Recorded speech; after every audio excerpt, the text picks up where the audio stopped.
Bien-aimés frères et sœurs, vous connaîtrez la vérité et la vérité vous affranchira. Ça, c'est pas moi qui le dis, c'est la Bible qui le dit.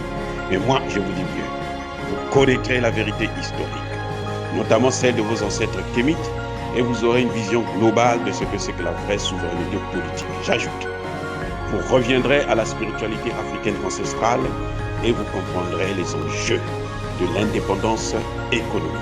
Et pour terminer, vous accepterez votre identité culturelle kémite et vous obtiendrez deux choses. La première, c'est la paix. La seconde, c'est le développement, à une condition. L'unité de toute l'Afrique noire, l'unité de tous les Noirs du monde entier. Otep à tous, bienvenue sur la chaîne des panafricanistes par essence, par conviction et par excellence. Celle des citoyens kémites par nécessité et obligation de combat. Nous sommes une chaîne qui n'est guidée que par nos ancêtres et rien que par les ancêtres qui appartiennent à l'égrégore du monde noir. Par conséquent, nous ne croyons en aucun Dieu venu de l'étranger. Toutefois, cette vidéo n'est aucunement destinée à inciter à la haine ou à la violence. Car nous menons un combat qui est d'abord et avant tout spirituel. Ensuite, il est politique, géopolitique et géostratégique. Contre l'impérialisme, le colonialisme, le néocolonialisme et l'endocolonial. Sur la base du principe fondamental que nous avons hérité de nos ancêtres kémites, qui est celui de la Mahat, c'est-à-dire solidarité, vérité et justice. Vous êtes donc en droit de connaître la vérité. Et nous avons l'obligation de vous dire la vérité et rien que la vérité, afin que justice soit rendue au continent africain. Et ça, c'est notre modeste contribution dans cette noble lutte en faveur de la souveraineté, la dignité, la solidarité et l'unité africaine. Ça, c'est ce qu'on appelle le panafricanisme. Bien-aimés frères et sœurs, après plusieurs mois de réflexion, je suis arrivé à la conclusion selon laquelle le coup d'État du colonel Damiba, c'est un coup d'État français.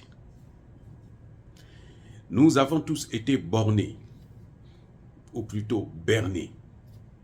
Nous avons tous été manipulés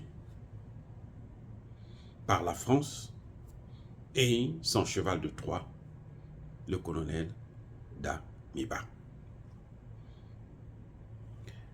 Pourquoi je dis cela? Vous savez, en tant que docteur en sciences politiques, ce qui m'intéresse, ce n'est pas ce que je vois, ce n'est pas ce qu'on dit, mais ce qu'on ne dit pas et ce qu'on ne voit pas. Et c'est sur ça que je dois baser mes analyses.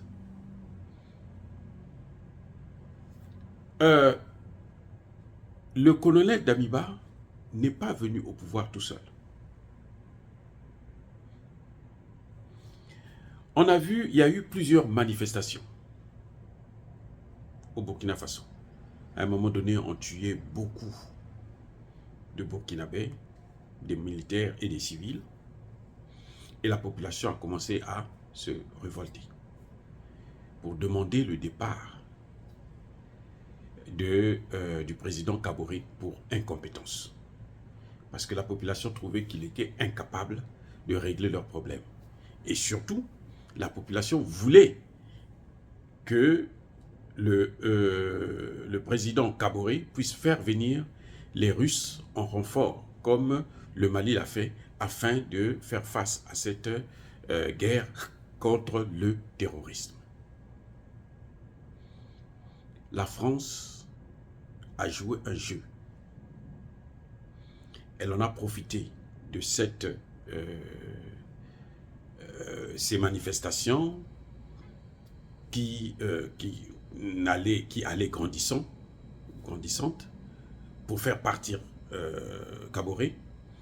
Et donc, ce qu'elle a fait, c'est qu'elle-même, elle a enlevé Kaboré pour mettre Damiba.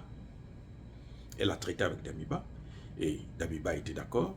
Quand c'est comme ça, on lui promet monts et merveilles, on lui donne de l'argent, on lui promet des maisons en France, tout ce que vous voulez. Et puis, voilà, ce qui se passe. Pourquoi je dis ça? D'abord parce que ce n'est pas la première fois. La France-Afrique utilise toujours les mêmes méthodes.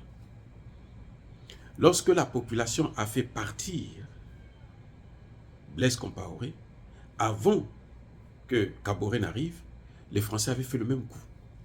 Ils avaient mis quelqu'un d'autre. Qui n'avait pas certainement duré, qui n'avait pas duré, bien entendu, mais ils avaient quand même essayé de faire un cafouillage politique pour prendre quelqu'un d'autre et faire croire à la population que, bon, Compaoré que vous n'aimez pas est parti, c'est un nouveau et il vous promet le succès, le développement, la richesse et tout. Et puis la population se calme et on continue. Ce n'est qu'après que Kaboré va arriver. Et Kaboré n'avait pas terminé son premier mandat. Lors du deuxième mandat, la population en avait marre. Voyons que non, il ne prenait pas de grandes décisions. Mais entre-temps, il y avait déjà l'armée française qui est là, puisque l'opération Sabre est là. Et personne ne le dit, personne n'en parlait, ni RFI, ni France 24. C'est lorsque on s'est aperçu qu'il y a eu des interventions de l'armée française, c'est là qu'on a su que, notamment quand le convoi qui traversait le Burkina Faso pour aller au Niger, en provenance de la Côte d'Ivoire, c'est là que les gens vont se rendre compte que mais il y a Sabre déjà. Et puis le Premier ministre Choguel, qui est bien informé, puisqu'il est à un niveau où il a de réelles informations, il nous a sorti ça. Donc ils ont répété le même coup. Ils ont vu, ils avaient soutenu Kaboré. C'est pour ça que Kaboré n'a jamais voulu faire venir signer des accords avec la Russie. Parce que, c'était l'homme des Français. Et quand la population a fait pression, ce qu'ils ont fait, c'est qu'ils sont allés prendre Damiba, ils l'ont amené. C'est pour ça que vous avez vu que le coup d'État était très facile. On a pris Kaboré dit non, je démissionne. Il a signé sa démission sans problème, alors qu'il a été élu. Et c'est pour ça que vous avez vu que la CEDEAO a été très complaisante vis-à-vis de Damiba. C'est ça, c'est aussi simple comme méthode. Faites notre affaire, c'est bon. C'est pour ça que Damiba, jusqu'aujourd'hui, ne veut pas prendre position pour dire que bon, l'armée française doit quitter le territoire. L'ambassadeur français a beau insulter les Burkinabés, les traiter de vauriens, puisque en fait c'est une guerre civile. Pour lui, ce n'est pas la guerre contre le terrorisme, c'est une guerre civile. Il a beau dénigrer l'armée burkinabé, Kaboré ne prend pas les décisions. Ils n'ont même pas osé interpeller, convoquer l'ambassadeur au ministère des Affaires étrangères. Parce que l'ambassadeur, c'est un gouverneur. Donc, il est chez lui. Il est sur un territoire conquis. Et l'opération Sabre est toujours là. Ce sont eux qui certainement ont fait le travail pour Damiba. Voilà pourquoi vous voyez que Damiba a du mal à laisser les Burkinabés manifester. Dernièrement, il y a eu une réunion des associations civiles. Qu'est-ce qui va se passer? On envoie des inconnus qui viennent, qui menacent tout le monde. Et même pour trouver une salle de conférence, c'est très très difficile, alors que ça pilule là-bas et ils cherchent que des clients. Voyez-vous, la France a joué encore, elle nous a eu au Burkina Faso. À travers Damiba. Elle nous a eu. Elle nous a tous eus. Nous avons tous cru, nous avons tous sauté, nous avons tous célébré le fait que Damiba puisse prendre le pouvoir, mais il faut se rendre à l'évidence. C'est ce qui justifie le fait que Damiba se permet de faire venir Blaise Compaoré de la Côte d'Ivoire pour venir soi-disant pour la réconciliation. Alors qu'il sait, il est quand même allé à l'école, il sait ce que c'est que la réconciliation dans la procédure traditionnelle africaine. La réconciliation ne se fait pas comme ça. La réconciliation doit passer d'abord par la connaissance de la vérité. Et la vérité pour Blaise Compaoré, c'est son rôle à lui, mais aussi le rôle que la France a joué. La France n'a pas voulu sortir les archives concernant le rôle de la France dans la mort de Thomas Sankara. Et Damiba ferme les yeux. Damiba contemple. Damiba ne dit rien. Blaise Compaoré vient au Burkina Faso dans l'avion présidentiel de la Côte d'Ivoire. Ça montre très bien que Damiba et Alassane Ouattara sont de connivence. C'est le tabac de la même pipe. Ils travaillent pour le même maître qu'est Emmanuel Macron.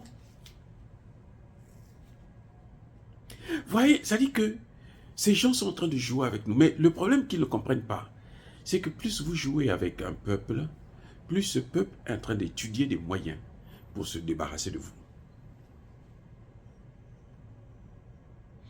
Damiba peut faire tout ce qu'il veut. Il finira par tomber. Damiba peut faire tout ce qu'il veut. Il finira par céder. Parce qu'aucun pouvoir, je peux vous le garantir, aucun pouvoir ne peut tenir quand il a un peuple déterminé qui ne veut pas le voir à ce poste. Aucun pouvoir ne peut gagner la guerre contre le peuple, contre un peuple qui est déterminé à obtenir sa souveraineté et son indépendance. Et Damiba, c'est la France, et donc la France sera vaincue, encore une fois. Ça dit que la France, c'est comme ce petit garçon que vous envoyez au marché, vous achetez des œufs, à son retour, il a le panier des œufs sur la tête, et il se met à jouer au football ou au basket. Qu'est-ce qui va arriver? Parce que la France avait tous ces pays-là. Il suffisait d'être plus juste, d'être moins arrogant pour Emmanuel Macron et continuer à avoir des bonnes relations avec l'Afrique et continuer à s'enrichir. Mais là, les méthodes qu'elle est en train d'employer, ce sont des méthodes qui poussent la jeunesse africaine à se lever contre la France et même contre la jeunesse française et même contre les Français. Vous verrez que de plus en plus, et ça c'est dommage, que le sentiment anti-français va grandir et il va atteindre son apogée et il y aura une cassure, une fissure qui sera pratiquement irréparable. Parce que la France a trop fait du mal aux Africains et les Français n'ont jamais reproché à la France, à leurs dirigeants, ce qu'ils sont en train de faire à l'Afrique. C'est vrai, vous allez voir ici et là quelques exceptions, un personnage qui se lève, qui dit quelques mots et tout, mais au final, ils sont toujours derrière leurs autorités. Et nous allons toujours être derrière notre souveraineté, derrière notre paix, derrière notre indépendance, derrière nos matières premières. Encore une fois, le coup d'État de Damiba, c'est un coup d'État français. C'est un coup d'État orchestré par la France. Damiba n'a été que le pion, n'a été que ce cheval de Troie qu'on a manipulé pour endormir les Burkinabés. Mais maintenant, nous comprenons et nous avons dit. Oh, bien-aimés frères et sœurs, est-ce que dire cela, c'est inciter à la haine ou à la violence? Non, nous n'avons rien contre la France. Mais nous sommes contre la France-Afrique, contre le système et contre la gestion des dirigeants français du continent africain. Et nous allons le combattre, qu'on le veuille ou non. Yaba Kolervé, soyez bénis par le Dieu des Kémites. J'ai dit et j'assume.